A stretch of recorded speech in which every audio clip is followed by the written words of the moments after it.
La souveraineté et l'indépendance réelle. Bonsoir.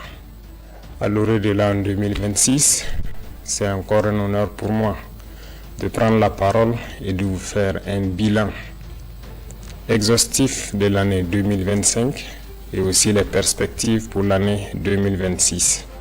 Mais avant tout propos, permettez-moi de rendre grâce à Dieu pour tous les bienfaits au cours de l'année 2025 et je continue de prier Dieu que 2026 soit meilleur à 2025. Permettez-moi également de rendre un vibrant hommage à nos vaillantes forces combattantes, forces armées nationales, volontaires pour la défense de la patrie, forces de sécurité intérieure qui veillent jour et nuit pour que notre patrie reste et demeure debout. Je prie pour le repos des âmes de tous ceux qui ont perdu la vie dans ce combat contre cette barbarie. Et également, je souhaite prompt rétablissement à tous ceux qui ont été blessés physiquement, mentalement dans cette guerre. 2025 fut une année où beaucoup de projets ont débuté. Parlant du secteur de la défense et de la sécurité, ce secteur qui nous intéresse tant dans ce combat, beaucoup d'efforts ont été consentis dans le recrutement de personnel au niveau des différentes forces. Également, plusieurs formations ont été entamées au sein de nos propres armées de façon endogène, ce qui a permis de créer beaucoup d'unités spécifiques qui font un travail remarquable sur le champ de bataille. En termes d'équipement, il y a eu l'arrivée au cours de l'année 2025 de beaucoup d'équipements lourds, mais également des équipements stratégiques que nous n'avons pas voulu présenter. Cet équipement va se poursuivre et le renforcement des effectifs va également se poursuivre au cours de l'année 2026 et la guerre va continuer à s'intensifier et notre armée va continuer de monter en puissance. Plusieurs opérations ont eu lieu sur le théâtre des opérations. Nous retenons principalement une opération audacieuse qui a été lancée il y a 2 mois de cela, l'opération qui a été baptisée l'Almazga, en français mur de glace. Cette opération audacieuse a permis à nos forces combattantes de se poser dans les sanctuaires de l'ennemi, là où depuis 5-6 ans on croyait impossible d'atteindre. Nos unités ont mis pied et ont reconquis ces zones. Ces opérations ont permis donc la reconquête de plusieurs dizaines de villages, en passant par la région donc de Nakambe, Napade notamment aux abords donc du barrage de Kompianga, en remontant par Namungu dans le Goulmou, en passant par Zegeregan dans le Kilsé, mais également la zone de Namsigia autour de Djibo et Toulfé entre Djibo et Titao. Ces opérations ont été menées avec la plus grande audace et l'ennemi a été écrasé sur le passage de nos forces combattantes qui s'y sont installées et continuent leur progression au fur et à mesure. Les opérations vont se poursuivre jusqu'aux limites de nos frontières pour vaincre cette hydre terroriste qui trouble la quiétude de Burkinabé. L'armée va continuer à monter en puissance, les forces de sécurité intérieure également. Il y aura un petit changement qui va permettre au VDP de se projeter plus en avant pour appuyer les autres forces. Cette situation de conflit a également fait que nous avons malheureusement des personnes déplacées internes qui attendent toujours de rejoindre leur village. La reconquête se poursuit certes, mais au niveau de l'action humanitaire, nous avons entrepris un certain nombre de démarches au cours de l'année 2025, notamment en construisant des abris initialement pour ceux qui sont accueillis dans certains villages, mais pour ceux qui sont réinstallés, nous avons beaucoup d'efforts que nous avons consentis en reconstruisant des écoles, en faisant des fourrages, en aménageant des terres et pour pouvoir les réinstaller et qu'ils puissent vivre dignement au retour dans leurs villages respectifs.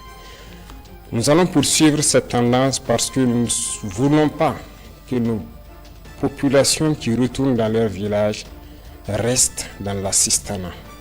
Nous voulons qu'elle puisse contribuer, qu'elle puisse produire et pouvoir vivre dignement. Voilà pourquoi le ministère donc, de l'Action humanitaire est basé sur les différents ministères pour pouvoir accompagner toutes ces personnes déplacées internes initiales au retour dans leur village, de pouvoir s'installer et avoir donc de quoi travailler dans leur village respectif. Cette dynamique va se poursuivre d'autant plus que beaucoup de villages sont en train d'être reconquis à l'instant même où je parle. Chaque villageois qui se réinstalle doit pouvoir travailler et se nourrir lui-même. Parlant du domaine de la santé, plusieurs efforts ont été consentis.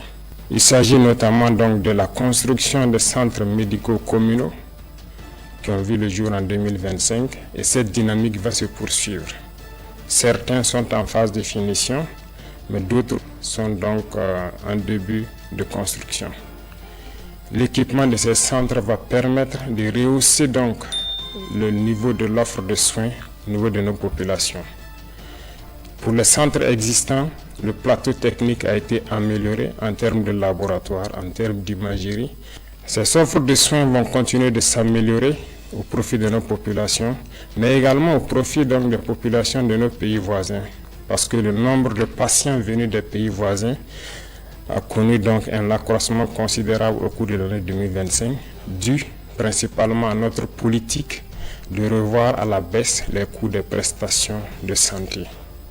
Nous allons poursuivre dans cette dynamique au cours de l'année 2026 avec la pose aussi des pierres de 9 centres de santé à l'image du centre de santé de Pala.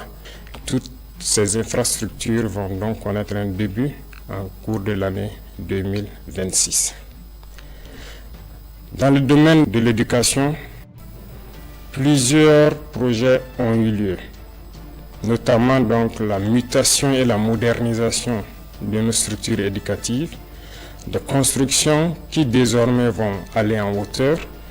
Et donc il y a un projet pour que 2026 soit le début effectif de l'implémentation de ce type de centres d'éducation tout au long de l'année et partout sur le territoire national.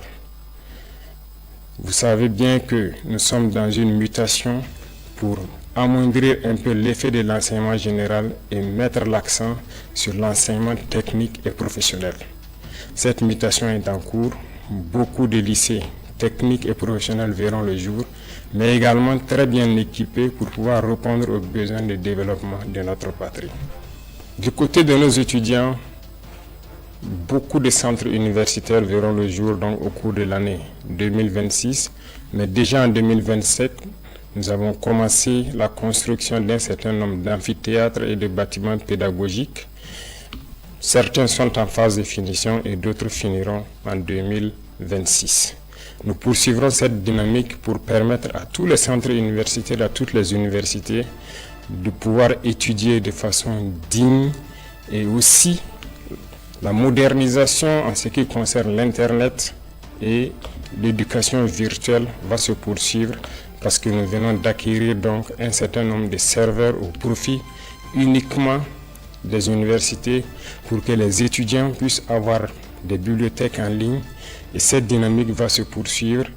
Les laboratoires vont continuer à monter en puissance et nous allons ainsi donner un espace à nos étudiants de faire des cours théoriques mais également de faire la pratique et de s'exprimer pour que petit à petit leur éducation passe d'une éducation théorique à une éducation pratique pour la production au profit de nos populations.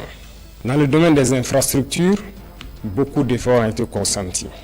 Au cours de l'année 2025, comme vous le savez, 4 régions ont bénéficié de leur brigade de construction de routes.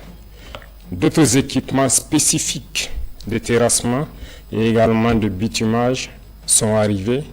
Et au cours de l'année 2026, s'il plaît à Dieu, 4 autres régions en début d'année seront dotées de brigades de construction de routes et ça sera le début effectif de construction d'un certain nombre de routes nationales et départementales en plus des autoroutes qui sont programmées. Nous voulons aller à un rythme soutenu, ce qui nécessite que nous équipons toutes les régions avant de pouvoir nous projeter de façon efficace, comme cela a été le cas avec le lancement des travaux de l'autoroute. Nous avons opté de changer le modèle d'urbanisme. L'État va prendre en compte la construction de nos villes. Aujourd'hui, la construction de nos villes est un impératif parce que ce que nous vivons, le problème sanitaire est dû au fait qu'il n'y a pas d'assainissement dans nos villes. Les espaces sont trop grands et nous avons opté de construire en hauteur. 2026 verra le début de grands projets dans ce domaine d'urbanisation et de concentration des populations pour exploiter l'espace et pouvoir assainir pour que nos populations puissent vivre dignement et en très bonne santé dans des centres assez propres côté environnement et côté sanitaire.